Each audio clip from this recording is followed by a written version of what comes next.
Viral call recording नंतर मीनाक्षी शिंदेविरोधात आगरी कोळी समाज आक्रमक झालाय। खासदार बाळामामा म्हात्रेंनी आगरी कोळी समाजाच्या कार्यकर्त्यांसह कापूरबावडी पोलीस ठाण्यात मीनाक्षी शिंदेविरोधात तक्रार दाखल केली आहे। आदित्य ठाकरेंनी नाशिकमध्ये सुरू असलेल्या काका राज ठाकरेंचं भाषण प्रवासात ऐकलं। राज आणि उद्धव ठाकरेंची नाशिकमध्ये सभा होती। आदित्य ठाकरेंनी मुंबईत असताना प्रवासादरम्यान गाडीमध्ये राज ठाकरेंचं भाषण ऐकलं।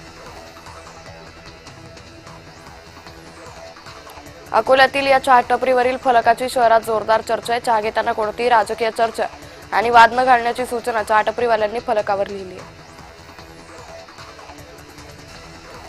भिवंडी महानगरपालिका सार्वत्रिक निवडणुकीची धामधूम सध्या जोरात सुरू आहे। याच पार्श्वभूमीवर प्रचार सभा, रॅली, बॅनर आणि इतर परवानग्या घेण्यासाठी सर्व पक्षाचे पदाधिकारी कार्यकर्त्यांची भिवंडी महापालिका एक खिडकी योजना इथं गर्दी दिसतेय।